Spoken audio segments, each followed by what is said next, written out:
அன்பிற்குரியவர்களே, திருப்பலியின் தொடக்கத்திலே தந்தை மைக்கேல் ஃப்ரatelli tutti ஃப்ரatelli tutti என்கின்ற இத்தாலிய வார்த்தையை உபயோகித்தார். இத்தாலியில் ஃப்ரatelli tutti என்று சொன்னால் அனைவரும் உடன் பிறந்தோர், அனைவரும் எனது சகோதர சகோதரர்கள். திருத்தந்தை பிரான்சிஸ் 3ஆம் தேதி அக்டோபர் மாதம் புனித பிரான்சிஸ்கு அசிசியா விழாவுக்கு முந்தைய நாள், போன வருஷம் 2020 ஃப்ரatelli tutti என்கின்ற திருமடலை எழுதி இந்த உலகத்திற்கு கொடுத்தார். தந்தை அருள்ராஜ் 2 நாளைக்கு முன்னாடி நான் வந்தப்போ அந்த புத்தகத்தை கொடுத்து, இதைத்தான் நீ பேசப் போகிறாய் இந்த ஞாயிற்றுக்கிழமை என்று சொன்னார். நான் ஏற்கனவே அதை 4 அத்தியாயங்களை படித்து முடித்திருந்தேன். புத்தகத்தை வாங்கி கடந்த 2 நாட்களாக அதைத்தான் வாசிப்பு செய்தேன். அதை வாசித்து விட்டு மக்களுக்கு நான் என்ன சொல்ல வேண்டும் புரிகின்ற வகையில் ஒரு 20 நிமிஷத்தில் உங்களுக்கு நான் இதை விளக்கி காட்டணும். ஒரு 10 நிமிஷத்தில் என்னுடைய பாயிண்ட்டை சொல்லி ஆகணும். 10 நிமிஷத்துக்கு மேலே சொல்ல முடியலன்னா நான் 1 மணி நேரம் பேசினா கூட எனக்கும் விளங்காது, உங்களுக்கும் விளங்காது. ஸோ ஆகவே 10 நிமிஷத்துக்குள்ளே நான் அந்த பாயிண்ட்டை உங்கள் மனதிற்குள் செலுத்த வேண்டும். இதுதான் ஒரு சேலஞ்ச். ஃப்ரatelli tutti அந்த எழுத்து முறையை புரிந்து கொள்வதற்கு 3 எட்டுகளாக பிரித்து கொள்ள வேண்டும். ஒரு பாடல் உங்களுக்கு திரைப்பட பாடல் 8 பிரிச்சிக்கோ, எல்லாருக்கும் தெரியும். ஸோ அந்த பாடலை ஞாபகப்படுத்துகிறேன். கிறிஸ்துவுக்கு முன்னால் 800 ஆண்டுகள் முதல் 8, கிறிஸ்துவுக்கு பின்னால் 2வது 8, கடைசியாக கிறிஸ்து அதாவது பிரான்சிஸ்கு அசிசியாருக்கு பின்னால் 3வது 8. ஸோ இந்த 3 எட்டுகளாக பிரிப்போம். ஸோ முதல் 8, அதாவது இயேசு பிறப்பதற்கு 800 ஆண்டுகளுக்கு முன்னால், இன்றைய முதல் வாசகம் யோனா தீர்க்கதரிசி நமக்கு அறிமுகப்படுத்தி வைக்கப்படுகிறார். கடவுள் அவரை ஒரு அந்நிய நாட்டுக்கு அனுப்புகிறார். இந்த கடவுள் யூத மக்களுக்கு தான் சொந்தம். அது எங்க கடவுள், மற்ற யாருக்கும் சொந்தமே கிடையாது. The God of Moses, the God of Isaac, the God of Jacob and the God of Abraham. அவ்வளவுதான், வேற யாருக்கும் கிடையாது. யூத மதத்திற்கு தான். அதனாலதான் யோனா குழப்பம் அடைகிறார். நினைவே நகருக்கு போ, அதாவது அந்த காலத்து அந்நியர்கள், எதிரிகள் சொல்ல போனார்.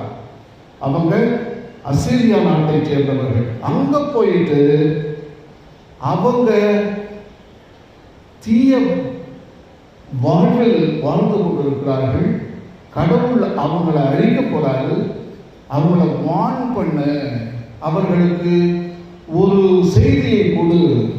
என்ன செய்தி அது? 40 நாட்களில் நினைவே நகரம் அழிந்துவிடும். அவ்வளவுதான். SMS, ஷார்ட் மெசேஜ் சர்வீஸ், 800 வருஷத்துக்கு முன்னாடியே இருந்தது. அதை ஷார்ட் செர்மன் சர்வீஸ்ன்னு சொல்லலாம். உலகத்திலேயே ரொம்ப சின்ன பிரசங்கம் இதுதான். ஆனால் பெருத்த மாற்றத்தை நாம் காண்கிறோம். ஆனால் யோனா என்ன பண்ணாரு? அங்கே போல ஆப்போசிட் டைரக்ஷனில் போறாரு. அந்த கதை உங்களுக்கு நல்லா தெரியும். கடலில் தூக்கி போட்டாங்க, மீன் முழுங்கிச்சு, அப்புறம் மீன் வெளியே தள்ளிச்சு, மீண்டும் நடந்து மெசேஜை கொடுக்குறாரு. 40 நாட்களில் நினைவே நகரம் அழிந்து விடும். அப்பொழுது யோனாவுக்கு புரியவில்லை, ஏன் கடவுள் ஒரு எதிரி நாட்டுக்கு என்ன அனுப்பி எந்த கடவுள் அவர்களே காப்பாற்றுறாரு விளங்கல. அது அவருக்கும் யோனாவுக்கும் கடவுளுக்கும் ஒரு பெரிய தர்க்கமே நடக்கும். நீங்கள் தொடர்ந்து படிச்சீங்கன்னா யோனா புத்தகத்தில் அப்போதான் அவருக்கு விளங்கும் கடவுள் எதற்கு ஒரு யூதன் அல்லாத ஒரு இனத்திற்கு அனுப்பி கடவுளுடைய இரக்கத்தை வெளிப்படுத்துகிறார். நான் உன்னையும் அன்பு செய்கிறேன், யூதனை மட்டும் நான் அன்பு செய்யவில்லை, அனைத்து மக்களையும் அன்பு செய்கின்ற ஒரு கடவுளாக நான் மாறியிருக்கிறேன்.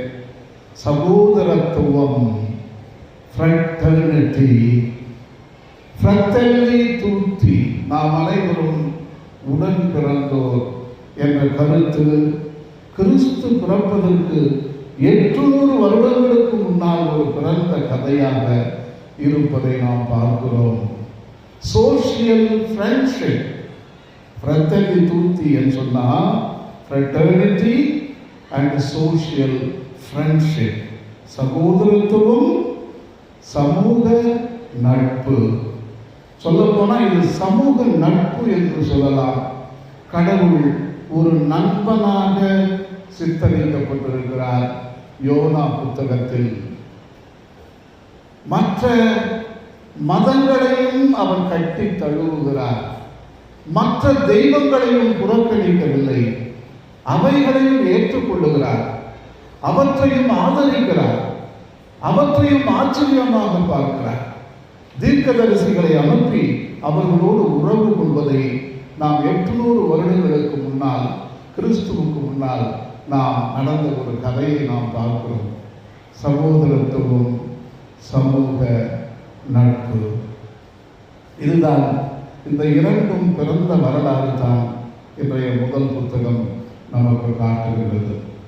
800 வருடங்களுக்கு பின்னால் 2000 வருஷம் இயேசுநாதர் பிறக்கிறார். இன்றைய விவிலியத்தில் நாம் வாசிக்கிறோம், அவர் 4 சீடர்களை தெரிந்து கொள்ளுகிறார். ராயப்பர், ஆண்ட்ரூ, அந்திரேயர், யாக்கோபு, அருளப்பர், 4 சீடர்கள். அது 12ஆக மாறும். இன்றைய தினம் ஏறக்குறைய 800 கோடி சீடர்களை நாம் பார்க்கிறோம். நீங்களும் சீடர்கள், நானும் சீடர். இயேசுநாதர் அரசர்களை தேர்ந்தெடுத்திருக்கிறார். ஏன்? வானதூதர்களை தெரிந்தெடுத்து இறையரசை பரப்பி இருக்கலாம், உலகமெல்லாம் சமணஸ்தானம் போய் பரப்பி இருக்கலாம், செய்யல. அவர்கிட்ட இல்லாத ஒரு பவரா எளிய மனிதர்களை தெரிந்து கொள்ளுகிறார். சகோதரத்துவம், அந்த 12 சீடர்களும் சகோதரத்துவம் என்கின்ற ஒரு புண்ணியத்தை வளர்க்கிறார்கள். இந்த உலகமெல்லாம் ஏன் செல்லுகிறார்கள்? ஏனென்றால் அந்த சகோதரத்துவம், எனது அடுத்த சகோதரனும் மீட்பு பெற வேண்டும், இந்த உலகத்தில் இருக்கின்ற ஒவ்வொருவரும் இறைவனை பற்றி தெரிந்து கொள்ள வேண்டும், எனது மனது நிறைவாய் பொங்கி வழிந்து கொண்டிருக்கிறது, என்னிடம் மகிழ்ச்சி இருக்கிறது, நிறைவாக இருக்கிறது, என்னிடம் இரக்கம் இருக்கிறது, என்னிடம் இருக்கிறது மனித நேயம், என்னிடம் சமூக நட்பு, இவையெல்லாம் கடவுள் எனக்கு கொடுத்த வரங்கள். இவற்றை நான் மற்றவனோடு பகிர்ந்து கொள்ள வேண்டும். இதுதான் இயேசுநாதர் 12 எளிய மனிதர்களை தெரிந்து கொண்டார். அவர்கிட்ட செல்வம் இல்லை. இந்த இடம் நாம் சொல்லி காட்டும் பொருளாதாரம், விஞ்ஞான தொழில்நுட்பம், அரசியல் செல்வங்கள், மதங்களுடைய சக்தி எதுவுமே கிடையாது.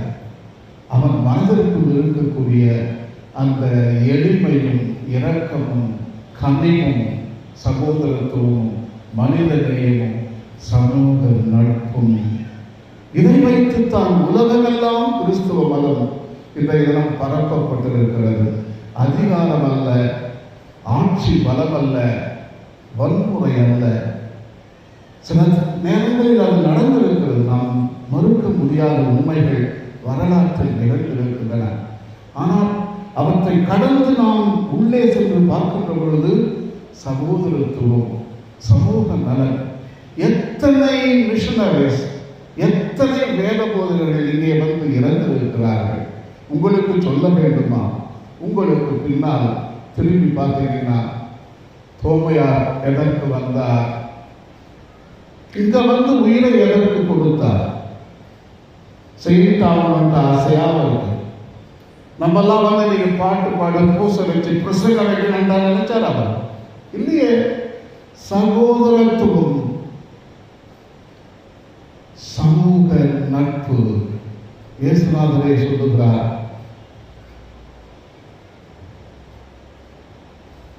தனது நண்பனுக்காக உயிரை கொடுப்பதை விட மேலான அன்பு யாரிடமும் இல்லை. சமூக நட்பின் விளக்கம் தான் இது. தன் சகோதரனுக்காக உயிரை கொடுப்பதை விட மேலான அன்பு யாரிடமும் இல்லை. கிறிஸ்துவ மதம் இதை வாழ்ந்து காட்டி இருக்கிறது. நீங்கள் பார்க்கக்கூடிய அந்த உருவம் சகோதரத்துவம், சமூக நட்பின் சின்னம் என்று நான் சொல்லுவேன். அடுத்து 1200 ஆண்டுகளுக்கு பின்னால் இப்பொழுது நாம் வருகிறோம். பிரான்சிஸ் அசிசியார், அதாவது கிறிஸ்து பிறந்து 1200 ஆண்டுகளுக்கு பின்னால் பிரான்சிஸ் அசிசியார் அந்த கதையை தான் சொல்றாரு திருத்தந்தை பிரான்சிஸ். ஃப்ரatelli tutti முதல்லயே ஆரம்பிக்கிறார். என்ன தெரியுமா ஆரம்பிக்கிறார் அவரு?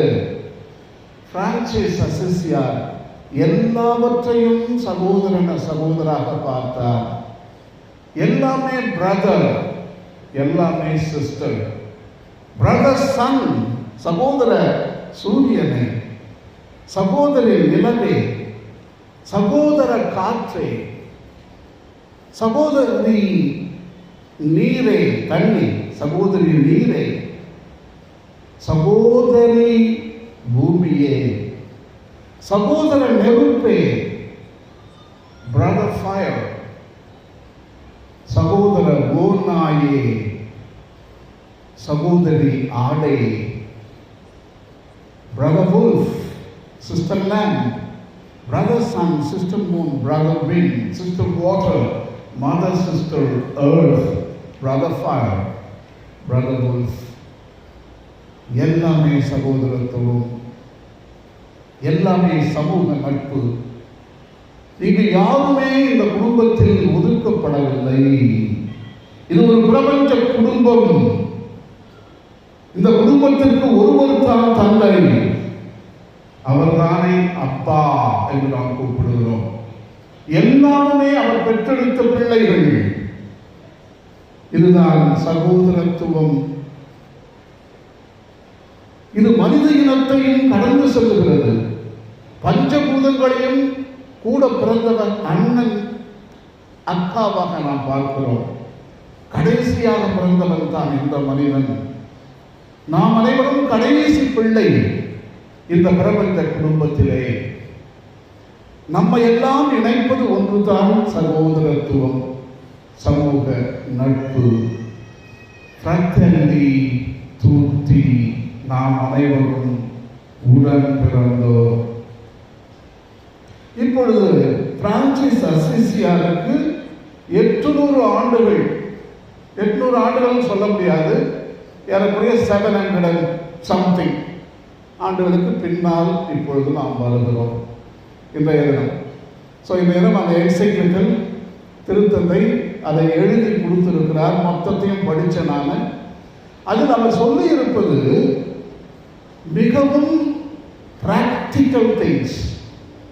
நமது எப்படி அணுக வேண்டும் இன்றைய தினம் நாம் பார்க்கின்ற இந்த உலகத்தில் நாம் சந்திக்கின்ற கஷ்டங்கள், குழப்பங்கள். இன்றைய தினம் நமக்கு ஊடகங்கள் என்ன சொல்லுகின்றன? எல்லா குழப்பங்களையும் எல்லா கஷ்டங்களையும் தொழில்நுட்பத்தை வைத்து நாம் தீர்த்து விடலாம். 1. 2, பொருளாதாரத்தை வைத்து நாம் எல்லாவற்றையும் தீர்த்து விடலாம்.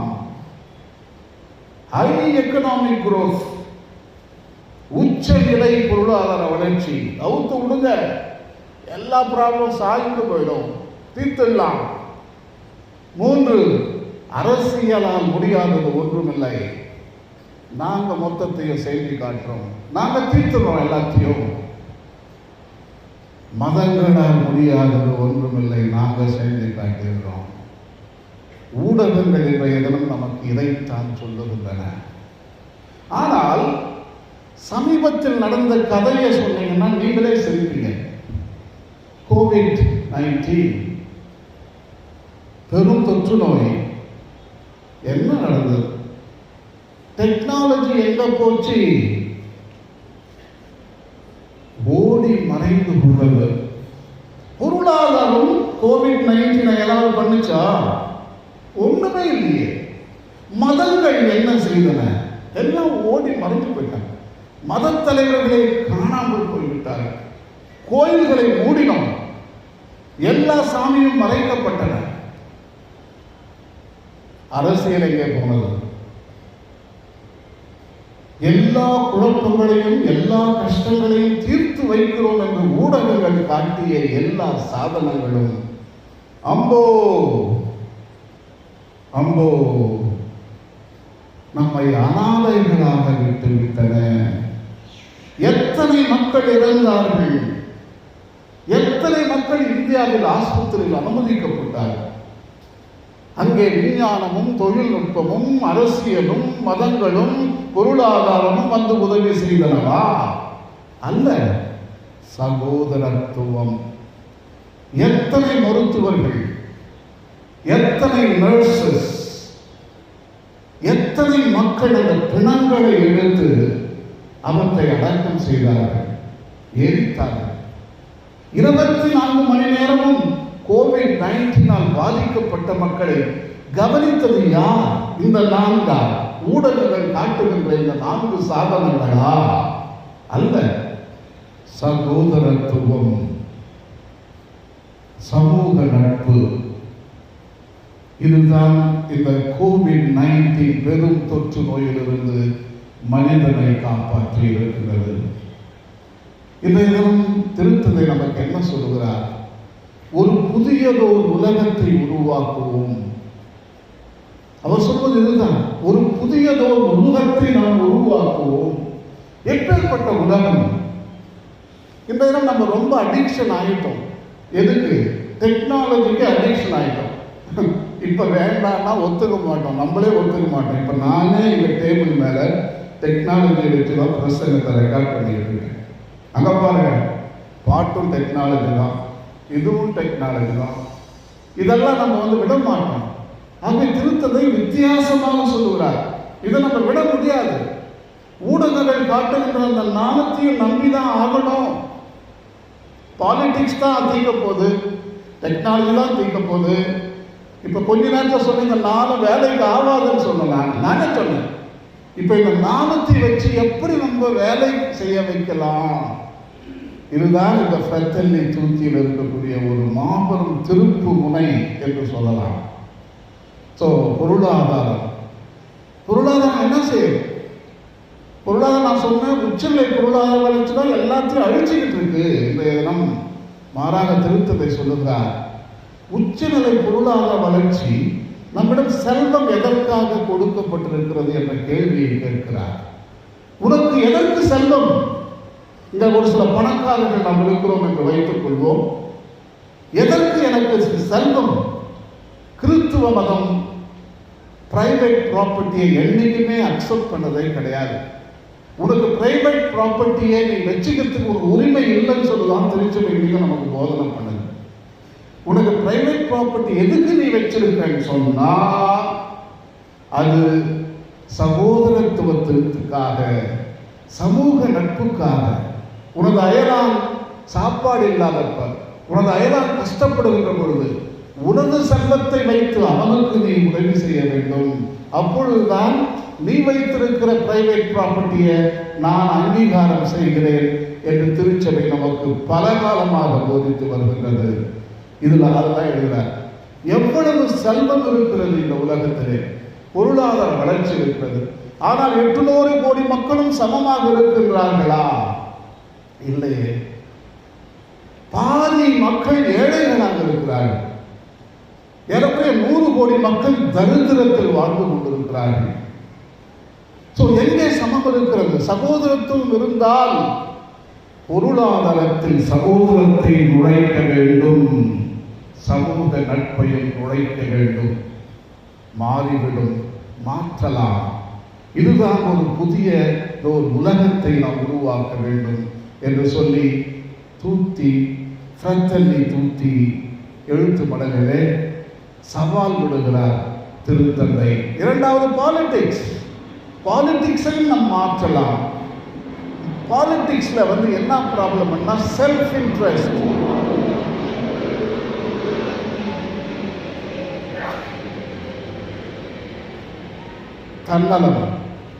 தன்னலம், நான், எனது கட்சி, எனது விஷயம், இவ்வளவுதான். பொது நலம் இல்லை. பொது நலத்துக்காக உழைக்க வேண்டும். எல்லா அரசியல் அமைப்புகளும் பொது நலனை சர்வோதயா என்று மகாத்மா காந்தி அழைத்தார். எல்லா உயிர்களும் இன்புற்றிருப்பதை விட வேறொன்றும் அறியேன் பராபரமை வளரா. இதுதான் காமன் கோல், பொது நலன். எல்லோரும் இன்புற்றிருக்க வேண்டும். பஞ்சபூதங்களிலிருந்து மனிதன் வரை சிறப்புற்று இருக்க வேண்டும், பொங்கி வழிய வேண்டும், எல்லாமும் மகிழ்ச்சியாக இருக்க வேண்டும். இதுதான் அரசியல் நோக்கமாக இருக்க வேண்டும் என்று திருத்தந்தை ஒரு திருப்பு முனையை இங்கே உருவாக்குகிறார். அடுத்து தொழில்நுட்பம். விட முடியாதே, மாட்டிக்கிட்டோமே. அது இல்லாமல் எதுவுமே இல்லையே. பிளெயின் இல்லாமல் ஏதாவது இருக்கா? இப்போதான் கேட்டீங்க, மேலே முருகன் போச்சு. இப்போ எல்லாரும் வந்திருப்பீங்க வாகனத்தில். குதிரையை வாங்க முடியுமா? இந்த காலத்தில் கொள்ளைங்க இருக்கு. கொள்ளையும் உற்பத்தி பண்ண முடியாது. விவசாயிகள் ஸ்ட்ரைக் வேற. அதில் போட முடியாது. எருமைக்கடா மேலே போட முடியுமா? சின்ன வயசில் போனோம், எருமைக்கடா மேலே உட்காந்துக்கிட்டு வாகனம் வந்தது. இந்த மலை ஏறுமா, எவ்வளோ நேரம் ஆகும்? இதையெல்லாம் இந்த வாகனங்களை நம்ம விட முடியாது. ஆனால் தொழில்நுட்பங்கள் இரண்டு வகையாக காட்டுகிறார். தொழில்நுட்ப ஆதிக்கம் தவறு என்று சொல்லுகிறார், தொழில்நுட்ப சேவை நல்லது என்று சொல்லுகிறார். நல்ல கவனிங்க. தொழில்நுட்ப ஆதிக்கம், அதற்காக அடிமையாவது தவறு. முக்கியமா கன்ஸு, பாம்ஸு, முக்கியமாக அழிக்கின்ற விஞ்ஞான தொழில்நுட்ப சாதனங்கள் நல்லதல்ல. அதுக்கோசரம் வாங்கணும், வேஸ்ட் பண்ணணும், நல்லதல்ல. மாணவ நல்ல சேவைகள். ஃபார் எக்ஸாம்பிள், ஒரு எக்ஸாம்பிள், வென்டிலேட்டர்ஸ். எவ்வளவு வென்டிலேட்டர்ஸ் இல்லாமல் எத்தனை பேர் செத்தாங்க? எத்தனை மக்கள் ஐரோப்பாவிலும் அமெரிக்காவிலும் இந்தியாவிலும் வென்டிலேட்டர் இல்லாமல் செத்தாங்க? எத்தனை செல்போன் வச்சுக்கிட்டு இருக்கும்? அதுபோல வென்டிலேட்டர்ஸ் இருந்தால் எத்தனை பேரை காப்பாற்றிருக்கு. ஸோ இதைத்தான் சொல்லி காட்டுகிறார். அதாவது விஞ்ஞான தொழில்நுட்ப சேவைகளை நாம் அதிகரிக்க வேண்டும். இது ஒரு திருப்பு முனை. இந்த இயற்கையை, இந்த மனித இனத்தை அழிக்கக்கூடிய தொழில்நுட்பங்களை நாம் ஒதுக்க வேண்டும், வெறுக்க வேண்டும் என்று நமக்கு சொல்லுகிறார். கடைசியாக மதங்கள் நாம் இணைய வேண்டும். இந்த வாரம் மதங்களின் ஒன்றிணைப்பு வாரம், யூனிட்டி ஆஃப் ஃபெய்த் என்று கொண்டாடி கொண்டிருக்கிறோம். எல்லா மதங்களும், முக்கியமாக கிறிஸ்துவ மதங்கள் எல்லாரும் நாம் அனைவரும் வேறுபாடுகளை விட்டுவிட்டு நாம் அனைவரும் ஒரு குலமாக எழுப்ப வேண்டும். மனித இனம் எல்லோரும் அவருடைய வேறுபாடுகள், அதாவது யூனிட்டி இன் டைவர்சிட்டி என்று சொல்வார்கள். வேறுபாடுகள் இருக்கத்தான் செய்யும். கலாச்சார வேறுபாடுகள் இருக்கின்றன, மத வேறுபாடுகள் இருக்கின்றன. ஆனால் உண்மை ஒன்றுதான், இறைவன் ஒன்றுதான். எல்லா மதங்களும் இரக்கத்தை போதிக்கின்றன, அன்பை போதிக்கின்றன, மன்னிப்பை போதிக்கின்றன, முக்கியமாக சகோதரத்துவத்தை போதிக்கின்றன, சமூக நலனை போதிக்கின்றன. நாம் அனைவரும் ஃப்ரத்தல்லி தூத்தி என்று தான் போதனை செய்கின்றன. இந்த கருத்துக்களை உலகுக்கு எடுத்துச் சொல்ல வேண்டும். ஒரு புதிய திருப்பு முனை ஏற்படுத்தும்.